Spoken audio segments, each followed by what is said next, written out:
through that process now. A lot of this building has already been involved in the fire, so it's, at this point it's a matter of trying to identify and protect whatever hasn't already been involved. And the other concern is when they mix, that's the other. So what we do is we try to protect everything as best we can. So using the environment to see what's in the air. It's fairly breezy, so it's dissipating particles, which is a good thing. The building is coming down, as you can see now from here. The building systematically continues to collapse. There is still one section of the building to the west that has a firewall that's holding. We're concentrating a lot of our efforts on that side of the building with trying to protect that area, because if we can hold it there, that's going to help us substantially. If it manages to break through there, there's an opening in the wall that doesn't have a door closure on it. It's just the way the building was built. It would be a lot better if we had a closure on it, so it's a permanent barrier. That's not the case, so what we're doing is we're using bow streams to try to protect that area. If we can hold that, then it's going to help us significantly. Are the wall collapses helping like you thought they might in terms of allowing the flames to vent? Yes. As long as it collapses, I mean, we're very mindful of the areas that are potential for collapse, and at this point I'd say just what everything is. So I've been around the entire structure now. All the crews are well aware, and typically we'll have firefighters monitoring the walls to see if they look like they're starting to bow, starting to lean, because any part of this could come down, but it's typically after it's been involved in fire for quite a period of time. Any further evacuations?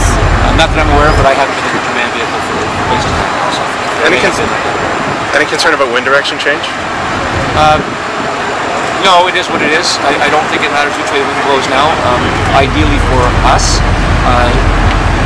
if there is an ideal wind direction, this is probably good for us in that, our operations down here, all you folks, if this wind was to shift around, like if you go to the north of this, you can't see anything. So we would be now evacuating everybody. So for us, it's better that it maintains its current path because we've kind of set up for that. If it shifts, then it could cause us. It's like right mark MCC1 and stuff. And is it still a 6 alarm? Yes.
The aerial's 421. I think it's 130 something up the corner over there. How they hit? That was good. The tower's running out. Where do you want me to go? You want to go to the tower? Or over here? Okay.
Sure. Thank you, sir. Who wants to go first here? I'll go first. We're all stuck now. Okay, it's Mike Strappo, Toronto Fire Services, Public Information Officer. We had Minister of Environment going around taking readings up as far as Yorkdale, down closer to the fire scene here. And the good news is the readings have been low. We're talking to our hazardous materials technician right now. And we've also been doing some water sampling as well and finding out where the water level is going. So we decided, as Deputy McCoy mentioned earlier, that we'd love to see all the schools release the children, and so the parents can pick them up and take them home, and as Superintendent Scott Baptiste will carry on and explain that. Great. Ladies and gentlemen, I'm Scott Baptiste. I'm the Superintendent of 13 Division. Just to give an update, schools are being released as per normal release. Kids are going to get on their way home shortly. We've got road closures in the area right now between Dufferin and Caledonia, from Castlefield up beyond Wingbowl. That road closure is going to be maintained to allow emergency vehicles in and out of the scene and that sort of thing.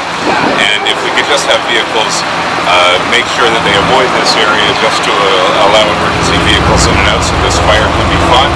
And that's really all the status update that we have at this time, unless you have any questions. No, there's just been four evacuations of 4 residences in the area that were just in the immediate vicinity, and further evacuation is not going to be required. When you say residence, is it industrial or is it a residential property? No, there were 4 addresses on Wheatfield. And those are residential. So what do people do if they actually live in that boundary that's being closed off right now? What do you suggest they do if they're coming home? People that are coming into their homes, will allow them in at the traffic closures. This is a soft closure. If vehicles need to come in because people live in the area, we'll allow them in. And TTC is also being diverted in the Yes. area? Yep. Any risk of flooding? I don't know who I could put that to. Risk of flooding? Any risk of flooding? I just know with all the water that's being used, I don't know if there's any kind of risk or if it's all being... Yeah, we haven't had any reports to my knowledge of any flooding. Obviously, we've been playing a lot of water. There's a lot of water heading down the streets, but my understanding is that the infrastructure in the city has been able to accommodate the lot of water that we've flowing. Compared to what it looked like earlier, it looks like it's almost out under control. Is that fair to say? Or is it Absolutely. It hasn't been officially announced out of control yet, but obviously the firefighters do have the upper hand on it. You see the plume of smoke is almost completely diminished. There's still a lot there, but a lot less than it was earlier. what numbers of firefighters at the peak compared to what we have now? Well, at the peak, I understand we had 30 fire trucks here and up to 120 firefighters, so there's a lot of resources here, and obviously a lot of support for police and EMS and a couple TTC buses, so we're really happy that it was great teamwork and there's no injuries, and unfortunately there's significant property damage here, and right now we're just trying to get the smoke completely gone so the environment's protected as well. Right, first, we're on City Square. I asked Marty whether we had gotten an update from Foamco whether you wanted to tell us if you were in the building.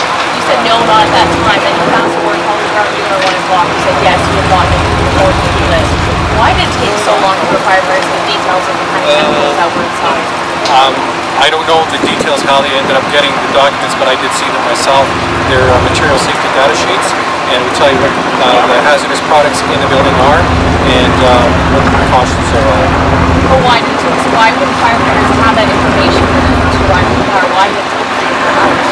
I'll have to get that answer for you. Typically, you would have the MSDS binder close to the entrance, but the firefighters, when they arrived there was a lot of thick block smoke, and they went on an interior attack trying to put out the fire, and they withdrew because as I mentioned earlier, the building was structurally unsound. So I'm not sure where we ended up getting the documentation from, but it's from one of the workers here. I'd have to get the list. I don't have it right now. I know polyurethane is one of them. Well, polyurethane is one of them. It's like a foam manufacturing industry. Yeah, by the way, giving over about it, you know exactly what we're going to do. Well, the crews know. The firefighters are supposed to know information on them all out there. When you haven't seen a 6-plus alarm blaze in the city for quite some time, Yeah, I think the phase 3 fire was faster. the number of firefighters required, the number of trucks required. Let's, I know we're sort of speaking hypothetically here, but we see the union that's here and the message that they're sending. Had this happened perhaps in April when more trucks are being taken out of service, would that impact Yeah, good question. That'd be hypothetical. I can't really go there to say what kind of impact that would have. You know, fire crews can be out at a number of calls any time of day, so we have a lot of resources in the city. Obviously, the largest fire service in Canada, the 5th largest in North America, and actually we do have a fair amount of our resources here, but also we're covering any other emergencies that are going around in the city at the same time. So that's you know, that's something I would be able to delve into based on, you know, what kind of union and management relationship. So let's say you had 4 fewer trucks available today to fight this fire. What kind of impact would that have? I really don't know. You know, don't have a crystal ball in front of me. Look to see what might happen. There's a gentleman around here passing out flyers and mentioning the 4 trucks that are set to be on the roads. You mentioned that one of them over there, it was actually one of the first to be on scene and saying seconds count. Is that the case, and kind of the belief that firefighters have? Yeah, well, in any kind of emergency situation, the city would get a fire ambulance there. These emergencies, they get their EMS better. You know, for the situation here, we got here quite quickly into the fire. I understand that 5 minutes after the application, we went out to the second alarm, so it was a good team effort, good response. Any idea if there's any of the people on that list that firefighters are most concerned about? Well, toxicity to firefighters is always a big concern. Every year we have the memorial down around late May, early June, and a lot of our fire line of duty deaths now are cancer related, and we believe the science behind that is for the toxins that we're exposed to.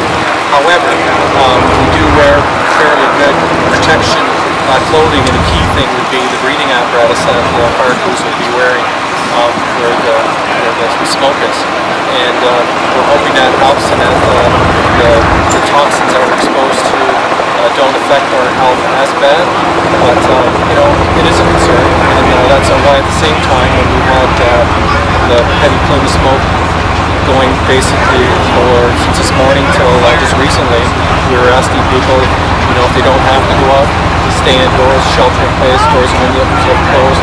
It's a cold day anyways. As you see now, it's getting to clear up pretty good there, so pretty soon everything's going to get back to normal.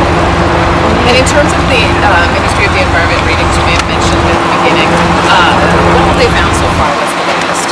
They've been doing readings around quite a wide area, from the fire up to Yorkville and readings on the like I said, the plume volume was coming from the west end where the plume was on the top, so it's dissipating up the atmosphere, and so like even where you folks are here today, we're getting it smell. You mentioned this is the last, or this is the first 6 plus alarm fires. More about that, the history of the 6 alarm plus fires here. History of big alarms, Well, just the fact that this is the first. Yeah, well, you know, fire is very unpredictable. We could get another one right now, you just don't know, not likely. 6 alarm fires, they are relatively rare. The last large fire I was at would have been the one, I believe was last summer in July at Broadview and Girard, where there was 10 rescues there. Small apartments, rooming house. No one got hurt there, but the historic building was destroyed. So you never know with fire. Just before this one, we had a 2-alarm fire as well. So on Dundas and Etobicoke. So it's extremely unpredictable, and you know, we just deal with what's thrown at us. And I think that collectively, the firefighters and police and EMS and everyone else who chipped in, like the TTC, did a great job here. No injuries. That's what we should be thankful for. Well, we're talking about years since we've had a 6-alarm fire. If I'm right on that one, because you know, I just try to remember the ones that I've been to.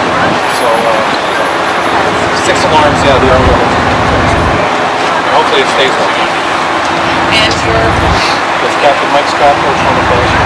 Does anyone have any more questions for John? Good to go. So just get the kids out of the school, in and out. Either in. That's the key thing. Okay. Thank you.